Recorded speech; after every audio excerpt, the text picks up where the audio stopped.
నమస్కారం.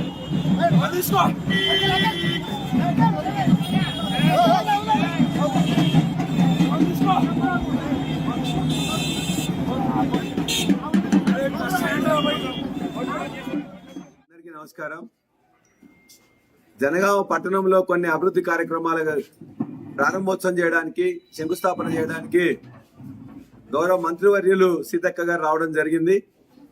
ప్రోటోకాల్ ప్రకారం ఇక్కడున్న ఎమ్మెల్యేగా నాకు కూడా ఆహ్వానం అందింది. నేను కూడా వెళ్ళడం జరిగింది. మా మున్సిపల్ చైర్మన్స్, మా కౌన్సిలర్ మిత్రులు అందరం కలిసి ఏ ప్రాంతంలో ఎక్కడ ఉంటే అందరం కూడా అక్కడే ఉండి వారికి మంత్రి గారు రాగానే మేము స్వాగతం చెప్పినాం.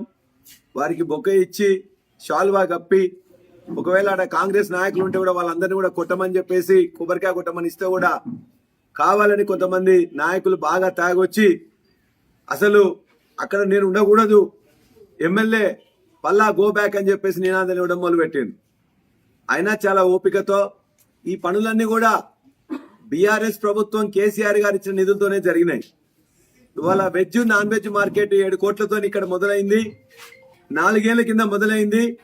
2 ఏళ్ల వరకు పని జరిగిన తర్వాత ఈ 2 సంవత్సరాల్లో 23 నుంచి 25 వరకు కూడా దాన్ని కంప్లీట్ చేయడానికి ఉత్సుకత వాళ్ళు చూపలే. నేను వెంటబడి గత 6 నెలలుగా పని చేపిస్తే ఇవాళ పని అయిపోయింది. బతుకమ్మ గుంటకు డబ్బులు ఇవ్వాలని చెప్పేసి అడిగితే 1 రూపాయి ఇయ్యలే. ఎల్ఆర్ఎస్ వచ్చిన డబ్బులు మున్సిపాలిటీలో ఉంటే దరిదాపుగా 3 కోట్ల రూపాయలు బతుకమ్మ గుంటలో పెట్టి ఇలా బాగు చేయించుకున్నాం. ఇవాళ ఇక్కడ వైకుంఠధామం లేకపోతే వైకుంఠధామానికి నేను 25 కోట్లు గత ప్రభుత్వంలో కేటీఆర్ గారు నేను ఎమ్మెల్సీగా ఉన్నప్పుడు 25 కోట్ల నిధులు ఇస్తే దాని పొంగులేటి శ్రీనివాసరెడ్డి గారు కూడా ఇవ్వాలని చెప్పి చెప్తే కాంగ్రెస్ నాయకులు అడ్డు పెడితే ఇప్పుడు 19 కోట్లు రావడం జరిగింది. అందులో భాగంగా వైకుంఠధామానికి సంబంధించి కూడా దరిదాపుగా 2 కోట్ల రూపాయలు పెట్టినాం.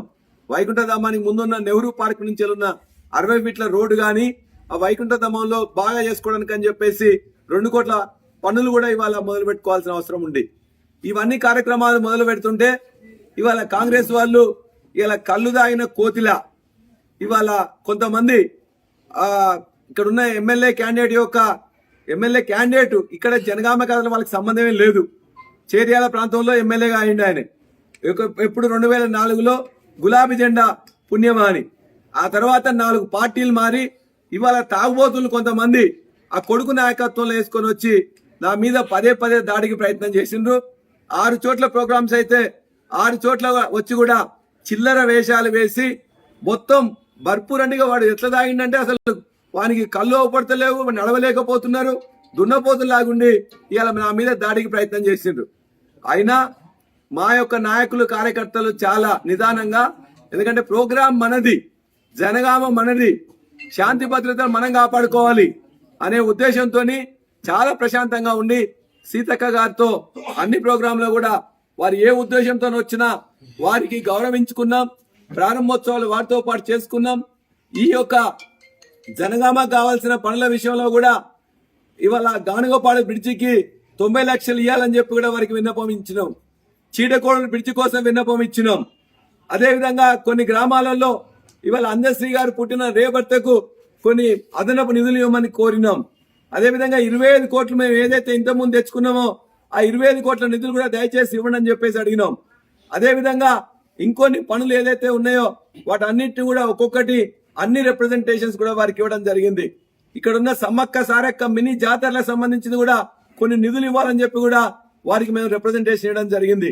వారికి మేము గుర్తు చేసినాం.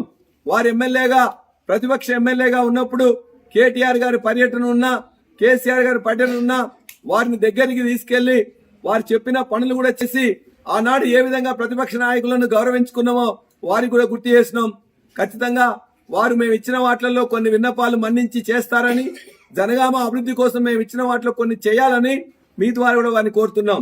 వారి యొక్క కొమ్మూరు ప్రతాప్ రెడ్డి కొడుకు వారి యొక్క గూండాలు చేస్తున్న దాడిని మేము తీవ్రంగా ఖండిస్తున్నాం. ఈ విధంగా తాగబోసి కొంతమందిని రావడం అనేది ఇవాళ జనగామలో ప్రశాంత వాతావరణం ఉండకుండా చూడాలని ప్రయత్నం చేస్తున్నారు. అటువంటి వాతావరణం కావాలని ప్రజలు కోరుకోవట్లేదు.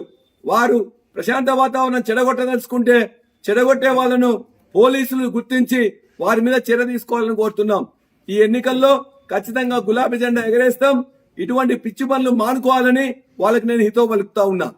గారు కూడా చూసిండ్రు, పట్టణ ప్రజలు చూసిండ్రు, అదేవిధంగా రిపోర్టర్ మిత్రులు చూసిండ్రు, పోలీస్ మిత్రులు చూసిండ్రు, ఏ విధంగా రెచ్చగొట్టిండ్రు, ఏ విధంగా తిట్టిండ్రు, ఏ విధంగా దాడి చేసే ప్రయత్నం చేసిండ్రు. ఇవన్నీ కూడా అవాంఛనీయం, ఖండనీయం. తప్పనిసరిగా ఇటువంటి పనులు చేసినట్లయితే ప్రజలు ఇప్పటికే ఎమ్మెల్యే ఎన్నికల్లోనే వారిని చీకొట్టారు. సర్పంచ్ ఎన్నికల్లో పూర్తిగా మీరు పనికిరారని చెప్పారు. రేపు మున్సిపల్ ఎన్నికల్లో వాళ్ళ యొక్క తోడుకలు తీస్తారు. కానీ ఇవాళ పిచ్చిగా తాగి ఈ విధంగా ప్రేలాపనలు వేరడం, దాడికి ప్రయత్నం చేయడం కరెక్ట్ కాదని మంత్రి గారు కూడా చూసి చెప్పారు. అయినా వీళ్ళకు బుద్ధి రాలేదు. బుద్ధి తెచ్చుకోవాల్సిందిగా కోరుతున్నా.